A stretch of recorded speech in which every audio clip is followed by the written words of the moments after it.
नमस्कार. वेद विकासाचा 24 तास घडामोडींमध्ये आपलं स्वागत.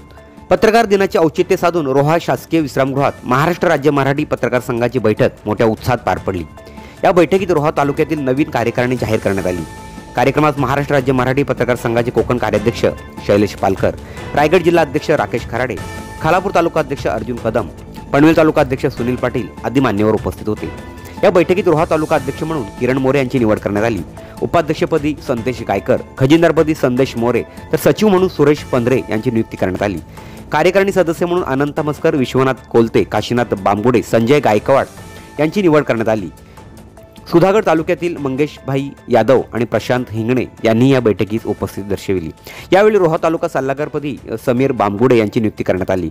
कार्यक्रमाचे अध्यक्षस्थान शैलेश पालकर यांनी भूषविले. मार्गदर्शन करताना त्यांनी पत्रकारिता करताना तटस्थ आणि सचोटी कशी असावी यावर प्रकाश टाकला. त्यांनी अनेक किस्से सांगत पत्रकारिता क्षेत्रातील अनुभव आणि नैतिकता यावर उपस्थित पत्रकारांना मार्गदर्शन केले.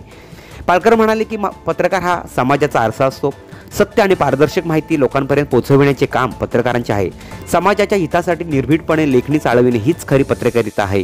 कोणत्याही दबावाखाली न झुकता सत्याचा पाठपुरावा करणे ही पत्रकारांची जबाबदारी असते. जिल्हाध्यक्ष राकेश खराडे यांनी आपल्या भाषणात नव्या कार्यकारिणीला शुभेच्छा दिल्या.